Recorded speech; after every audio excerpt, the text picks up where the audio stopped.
Welcome to the Tourism News Wrap. My name is Jason Amu. Coming up, Rwanda holds Ghanaian Trade and Tourism Delegation. STB unveils Tourism Recovery Plan, and governments join sector leaders to adopt international code to protect tourists. A 30-member Ghanaian Trade and Tourism Delegation have concluded a 7-day trade mission to Rwanda. The mission, which was facilitated by the Rwandan High Commission in Accra with the support of the Rwanda Development Board, was to help the team to explore the trade, tourism and investment opportunities in both countries.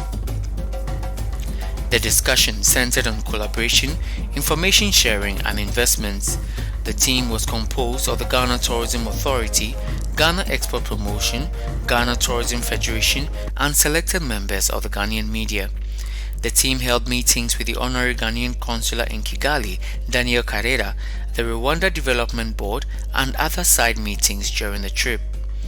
Belize Kariza, Chief Tourism Officer at the Rwanda Development Board, said, COVID-19 has taught us that intra-Africa travel is key to sustaining tourism and is keen on building the linkage with the private sector to grow the numbers for both countries. On his part, Director for Product Development and Investment at the Ghana Tourism Authority, Benjamin Anane Insia, emphasized the need for such partnerships and indicated that Ghana is open to working with their Rwandan counterparts to develop a framework to facilitate this partnership and achieve the expected results. The Ghanaian contingent also had the opportunity of visiting the volcanoes and Akagera National Parks, site inspections of hospitality facilities, and rounded up the visit with a luncheon with senior officials of the host agencies. More than 100 countries, alongside international organizations and leading business groups, have agreed to adopt harmonized standards for assisting tourists caught up in emergency situations. The Committee for the Development of an International Code for the Protection of Tourists has agreed on the text of the first 2 chapters of the code, containing 7 key principles for a landmark legal code aimed at restoring confidence in international travel in the wake of the COVID-19 pandemic. The importance of harmonization of protocols, balance, coordination, cooperation and accessibility are among the 7 key principles agreed by the committee, tasked with advancing the Assistance to International Tourists in Emergency Situations Code. Published by the World Tourism Organization, it will provide guidance to countries worldwide on how to help tourists affected by emergencies, including but not limited to health emergencies. UNWTO Secretary General Zura Pulilkashvili said, quote, "We can only restart tourism if we restore trust in travel. People want to feel safe and looked after when they travel. And the Code for the Protection of Tourists will provide this based on the collaboration of the global tourism sector and governments." Ethiopian Airlines has partnered with the African Centers for Disease Control and Prevention, Africa CDC, for the implementation of the African Union Trusted Travel Pass to make continental travel easier and safer amidst the COVID-19 pandemic. Africa CDC has mobilized a broad multi-stakeholder public-private partnership with the help of its strategic partners, the Panabios Consortium and EcoNet, and with the objective of addressing current challenges posed by citizens and institutions' difficulty in accessing accurate health information, high costs and inconvenience in cross-border travel, and poor data for health policy and biosecurity planning.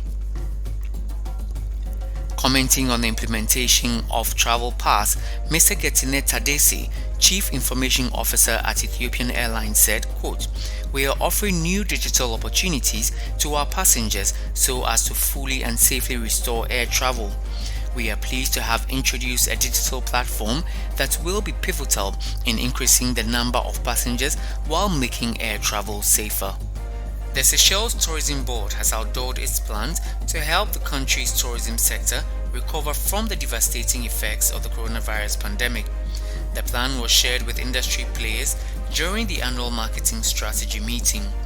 Dubbed the Road to Recovery, the strategy meeting was launched at the STB headquarters at Botanical House, Mount Flory, in the presence of the Minister for Tourism and Foreign Affairs, Mr. Sylvestre Radegonde.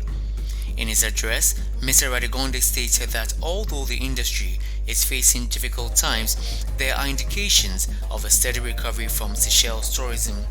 Quote, "As we look ahead, we must be equally determined to pay attention to and further refine our industry's business model to ensure that sustainability remains the bottom line of the industry."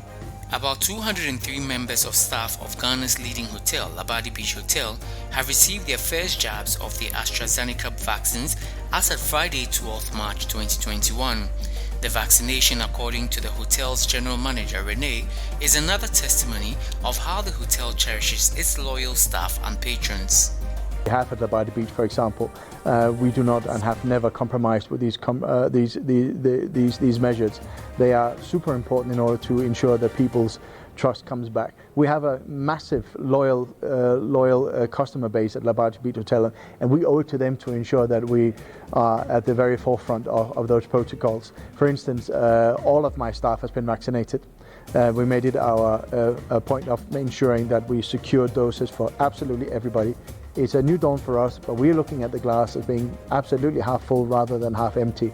We're ready to embrace the new way of hospitality, but just because we're saying we are on the road to recovery, we're not letting up on any protocols at all. We are absolutely stressing how important that is. But for instance, there is a letter in every hotel guest room that says that our staff has been vaccinated to add that extra comfort level and trust.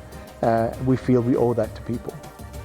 There's more news on www.voyageafrique.com and all our social media platforms. My name is Jason.